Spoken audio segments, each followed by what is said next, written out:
सधैँ यसरी बसेर हुँदैन हामीले बिहे कहिले गर्ने?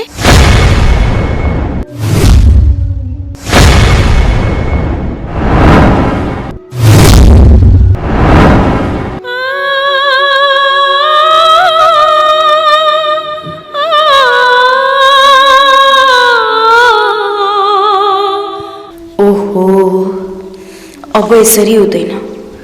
बसन्तीलाई मैले हिजो बेलुका त्यस्तो भन्दा किन जुरुक्क उठेर हिँड्नु भयो त?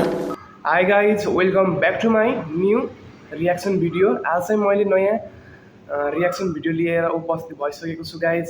आज चाहिँ होइन, अनि नयाँ सिरियल सहरिया बुहारी भाग 73 को चाहिँ मैले रियाक्सन गर्न लागेको छु। अनि तपाईँहरूले चाहिँ होइन सहरिया बुहारी भाग 73 तपाईँले हेर्नुभयो कि नै? गएर हेर्नु होला सञ्जीवनी टिभीमा होइन, यानि कि सहरिया बुहारी भाग 73 सर्च गरेर पनि तपाईँले हेर्न सक्नुहुन्छ रियल च्यानलमा गएर होइन, सञ्जीवनी टिभीमा।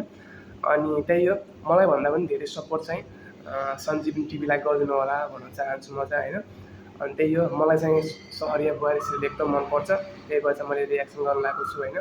अनि त्यही हो गाइज, अब चाहिँ कति पनि ढिला नगरिकन सहरिया बुहारी सिरियलको चाहिँ रियाक्सनतर्फ लागौँ है। आज यो बारेमा जसरी पनि मैले बसन्तीसित कुरा गर्नै पर्छ।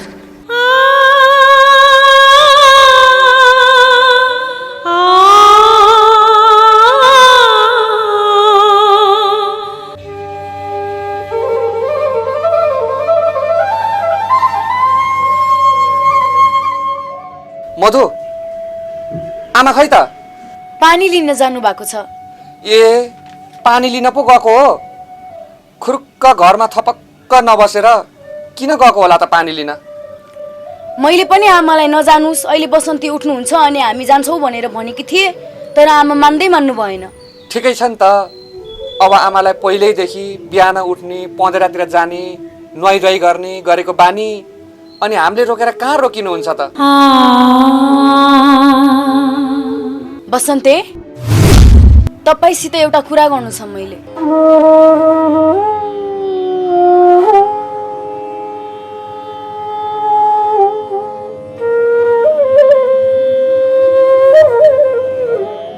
अब हिम्मत गरेर जसरी पनि यो कुरा बसन्तीलाई मैले भन्नै पर्छ। हिजो बेलुका बेको कुरा गर्दा किन त्यसरी जुरुक्क उठेर हिँडेको हो भनेर।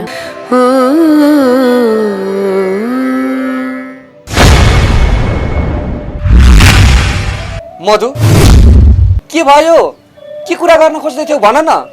यो बसन्ती पनि कस्तो रहेछ कि होइन, थाहा पाएर पनि होइन, नथाहा पाए जस्तो गरेर होइन, अनि के भयो कि अनि भनेर सोध्छ कि बिचरा हाम्रो मधुले चाहिँ होइन, अनि मायाका कुराकानीहरू गर्न चाहन्थे, अनि बिहे गर्न चाहन्थे होइन। खै त यो बसन्तीले बुझेको होइन। त्यस्तो केही होइन, पहिला तपाईँ मुखसुख धोएर फ्रेस हुनुहोस् अनि बल्ल कुरा गरौँला। हुन्छ, अब आमा कति बेला आउने हो कुन्नी?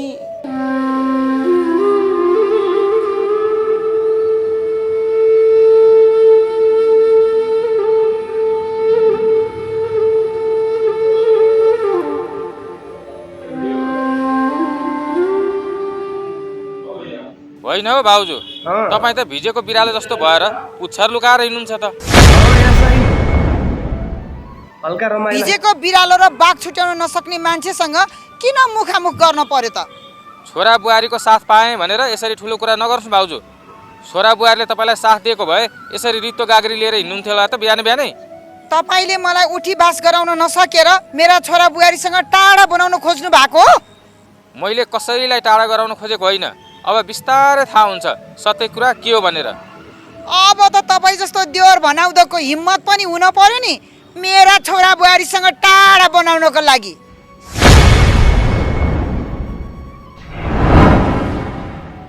ठिक छ, त्यसो हो भने अबबाट छोरा बुहारीले मलाई दुःख दिए, यस्तो भने उस्तो भने भनेर मेरो घरमा आउने कोसिस नगर्नु होला। र देवर भाउजूको सम्बन्ध पनि आजैबाट सक्यो भनेर बुझ्नुहोस्। सम्बन्ध त अहिले होइन, हिजो मेरो छोरा बुहारी नहुँदाखेरि म जस्तो दुखी भाउजूलाई घरमा आएर ताला चापी लगाउँदाखेरि त्यो दिनबाट सम्बन्ध तोडिएको थियो। बुझ्नुभयो तपाईँले?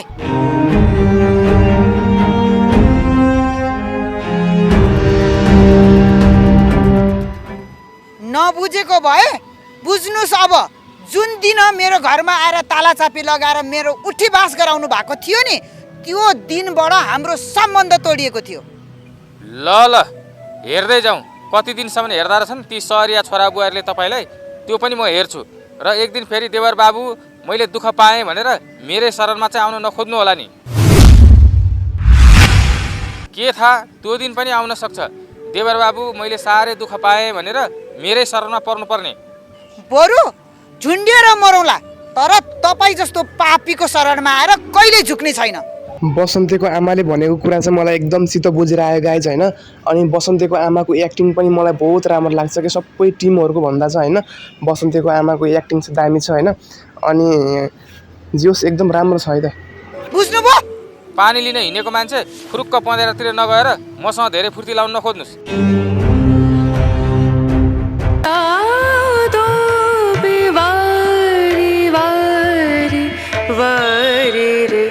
बेनती करत मैं तो हार गई रे बियागो मना।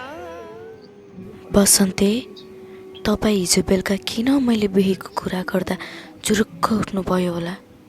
मधु, तिमीले मलाई एक्कासी त्यस्तो भन्दा मसित केही जवाब थिएन, त्यसैले जुरुक्क उठेको नि।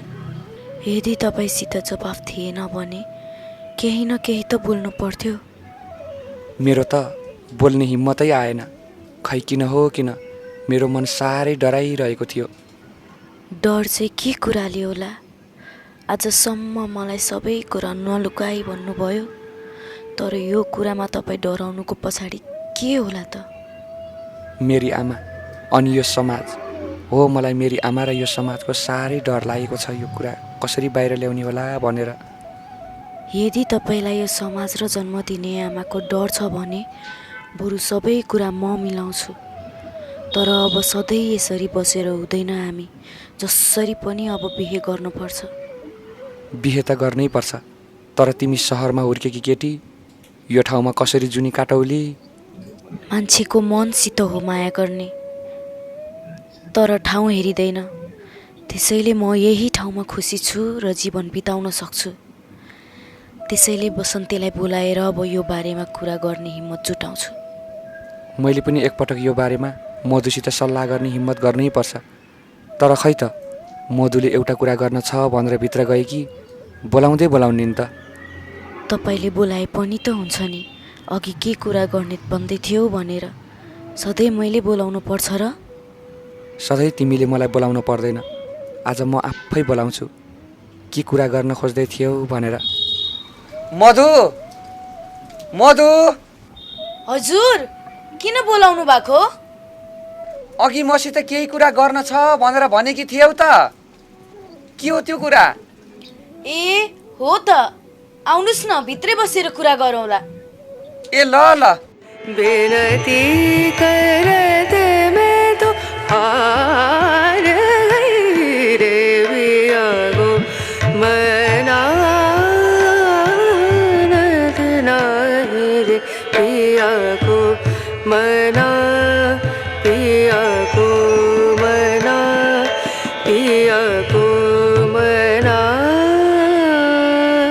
मानत नहीं रे। तिमीले पहिला कुरा निकाल।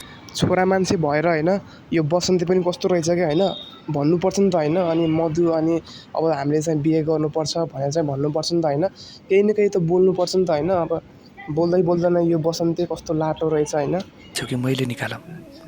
मसित एउटा कुरा गर्न छ भनेको पक्कै त्यही बिहेको कुरा त होला नि। मैले त हिजै कुरा गरिसकेको छु। अब म यसको जवाफ चाहन्छु। अनि मैले नै कुरा किन निकाल्नु पर्यो? तिमी सहरिया केटी हो, त्यसैले तिमीसित हिम्मत छ। अनि कुरा पनि तिमी आफैले निकाल्न पर्छ। म त मरि गए पनि कुरा निकाल्दिनँ। नजरिया लागे नहीं कहीं। हे तेरिका, मधु त बोल्दै बोल्दिन त, के भनौँ त मैले अब? म त मरि गए पनि बोल्दै बोल्दिनँ। हिजो बेलुकाबाट मेरो कम मन दुखेको छ। नबोले नबोल, अब म आफै बोलाउँछु। मधु चिया खाएर हामी घाँस काट्न जाने भनेको होइन र? लौ बसन्तीले त कुरा अर्कैतिर पो मोड्नुहुन्छ त। मेरो मनको कुरा बुझ्नुहुन्न कि क्या हो? तिम्रो मनको कुरा बुझेको छु मधु, तर सिधै बिहेको कुरा कहाँबाट निकालौँ?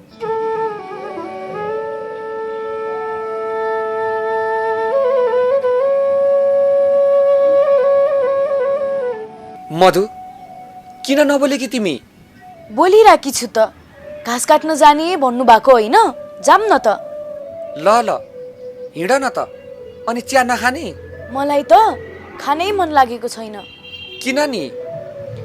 मन पोलेर अनि मुटु दुखेर।